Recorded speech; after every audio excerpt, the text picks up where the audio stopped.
Morning, Emmanuel. Just picking up on your conference speech around is risk management well positioned to weather the storm? Just wanted to sort of get your thoughts around where we are in the bubble.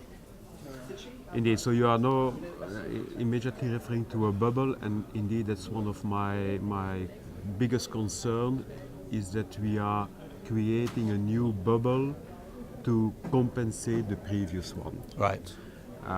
We are in a mode of quantitative easing, cheap money, easy money, where banks need it certainly for their short-term funding. Absolutely no doubt about this, but it is, I would almost say, so easy money that they can start to borrow money to take again more risk on board, and that we end up, with all those transformation, those spreads in the balance sheet. And my fear, my concern is that we end up again in a bubble because of this easy money quantitative easing. Okay. And looking at just the 2001, 2002, we had the IT technology bubble. Yeah. It explodes. Afterwards, the Fed Reserve again injected a lot of money. As a consequence, price of houses increased in the US, subprime crisis, and again a bubble. And now we are doing again exactly the same. It's creating a bubble. So taking that, so what do you think then are the challenges for CROs that are here today at RiskMinds going forward over the next couple of years? Yeah, the challenges is a couple of points here. One is what we can see is that the frequencies of those crises, bubbles, are increasing. Is increasing. The frequency is increasing. So that's one. Two, what we really have, we as a CRO, we have to make human being as a short memory. Yeah.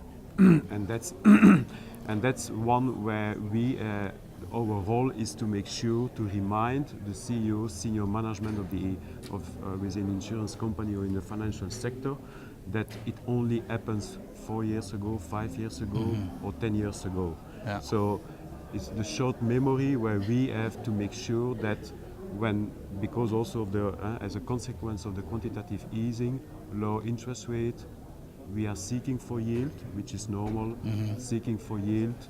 Then you start to take again more and more risk on board, and then there it's really important that we play our role and that we make really the short memory of the senior management, that we remind them what happened in the past couple of years. Okay. So in your in the question session that we had, one of the key things that you brought out was a really key skill of a CRO is around communication. Do you want to expand on that a little bit? Yeah, that's also that one, and it's also linked about this short memory where we have to continuously communicate to senior management, and it's in a very easy way, because it's always easy to say communicate, but in a very easy way where we are very strong on. And I will illustrate it via an equation, and this equation is Q multiplied by A is equal to E. The Q stands for quality, A for acceptance, and E for effectiveness. Okay. Where we are good in, actuaries, risk manager is in the Q. Yeah. Let's say a level of 80%. Yeah. The A, acceptance, just for the sake of the example here, 10%. Yeah. How effective is it in the organization? 8%. Yeah. And what do we do usually? We continue to work on the Q. Yeah. And we will increase the Q. We will spend a lot of time, hours, days, months, increasing the Q from 80 to 90. And our effectiveness increased from 8% to 9%. Yeah. While if we would have worked on the A, or accepted is it in the organization, and we increase the A from 10 to 50, we immediately have a big effect on the effectiveness within the organization. Okay. And that's really the key where we have to work on. Okay. And that's a key part of the theme of this conference, isn't it, around value and effectiveness of the CRO and risk function, really. So I think that's an important topic. So if you just take that, one of the other things that you talked around was improving decisions. So What other elements are important for the CRO? So improving decision and on the communication and how is it accepted within the organization. That's on the one hand, and on the other hand, it's for me, and it's really basic, is again low interest rate environment where we are today, quantitative easing. It will last for a while. Yep. I'm absolutely convinced of this. We need to seek for yield. Yeah. And seeking for yield, there is a certain spread, and there is always a reason why there is a spread in something. Yeah.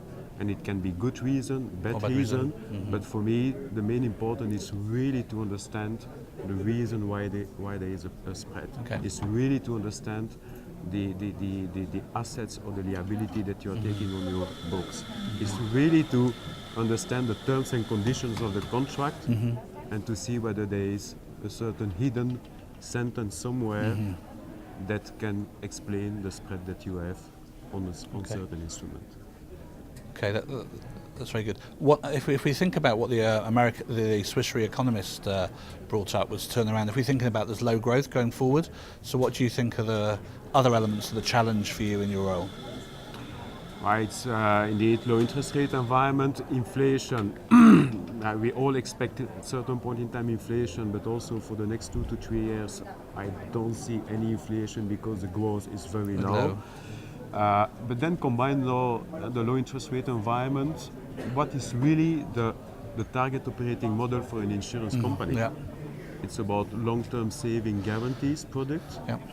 Are we still able to sell them, to put them, to be really the provider of this type of product in a low interest rate environment? That's a big question mark. Yeah. And there, then the key is really the design of the product. Yeah. The design of the product that allow you to reprice to the guarantee when needed, but also to allow you, from a Solvency II perspective, to not have very heavy capital charges on this type of product. Okay. And that's really a shift for the insurance industry that we cannot miss in the coming period.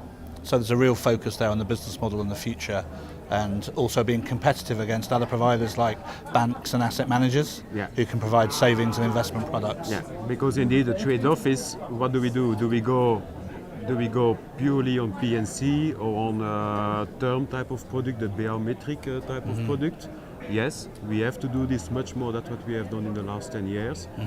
But everybody is moving into that direction today, so we cannot, there is still an opportunity for long-term saving product, but then you have to do it in a very clever and intelligent way. So one of the things that's sort of come out of a couple of the conversations yesterday and today is about recovery and resolution and around global SIFIs. I don't know, have you got any thoughts on that? I'm working for Aegeas, and Aegeas is it's coming from the former Fortis. Yeah. So you can see that people that have experienced the tsunami that went through Fortis, resolution and recovery is very important for them. And I can tell you that for even a contract between a subsidiary and the holding, there is really a good discussion about what happens if we have to break up the group. Okay. So just as a final question, what thoughts and messages would you send to other CROs just to be thinking about in the next year? The main important one will be, and then I come back to my equation of Q multiplied by A is equal to the effectiveness, is really work on the A, because we can have all the models of the world, as long as it is not accepted by senior management, it will not be effective in the organization. Okay.